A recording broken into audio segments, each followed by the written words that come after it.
Welcome to my YouTube channel अयोध्यावासी अमरदीप दुबे। दोस्तों, आज मैं आपको बताऊंगा, कल मैंने अयोध्या में एक सिंगी ऋषि आश्रम का जो कि दर्शन मैंने आपको वीडियो के माध्यम से करवाया था। लेकिन सिंगी ऋषि आश्रम की जो महिमा है, उनके बारे में कैसे लोग इतना जानते हैं, उनकी क्या महिमा थी और उन्होंने क्या रामायण में उनका क्या अस्तित्व है, आपको हम जरूर इस वीडियो के माध्यम से बताएंगे। तो प्लीज दोस्तों, हमारे चैनल को अगर आप नए हैं तो प्लीज मेरे इस चैनल को सपोर्ट करें, लाइक करें, शेयर करें, कमेंट करें। तो आपको हम वीडियो को और सिंगी ऋषि आश्रम के बारे में बताते हैं।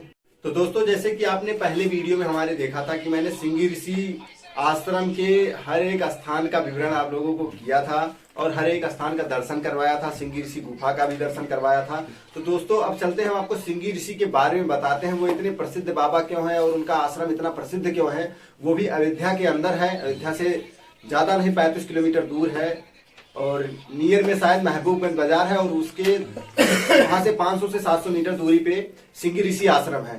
यह आश्रम इतना प्रभावित कैसे हुआ और इनमें रामायण में इनका उल्लेख क्यों किया गया और इनका क्या योगदान रामायण में रहा है।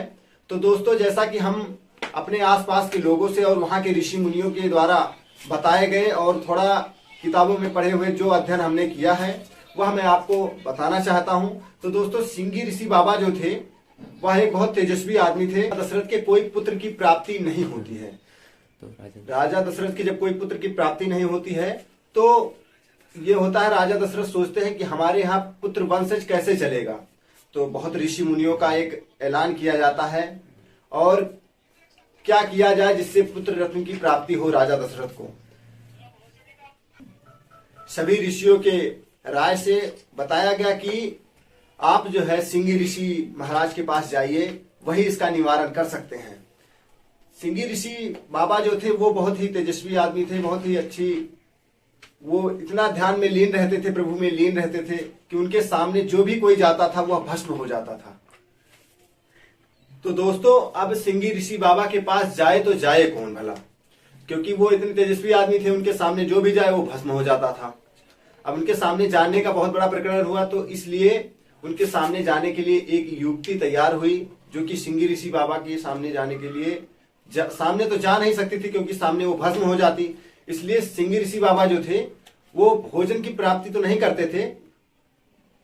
अब वह स्त्री सिंगी ऋषि बाबा के पास जाती है और वहां पे सिंगी ऋषि बाबा की सेवा करना शुरू करती है। सिंगी ऋषि बाबा छाल खाते थे, नीम का छाल का सेवन ज्यादा करते थे। तो वह स्त्री उनके सामने ना जा करके वो नीम की छाल में शहद का प्रयोग करके उनको डेली थोड़ा थोड़ा करके खिलाती रहती थी।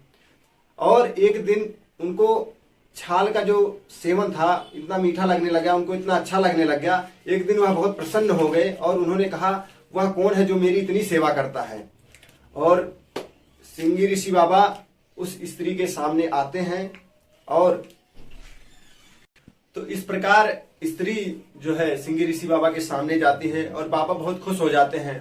फिर स्त्री कहती है कि आप जो है अयोध्या जाएं और वहां पे जाते हैं अयोध्या। और राजा दशरथ के यहाँ जो पुत्र की प्राप्ति नहीं होती थी उनके यहाँ वो यज्ञ करवाते हैं और यज्ञ करवाने के बाद 3 पुष्प होते हैं और तीनों रानियों को दिए जाते हैं। इस प्रकार तीनों रानियों के पुत्र रत्न की प्राप्ति होती है और जिसमें राम, लक्ष्मण,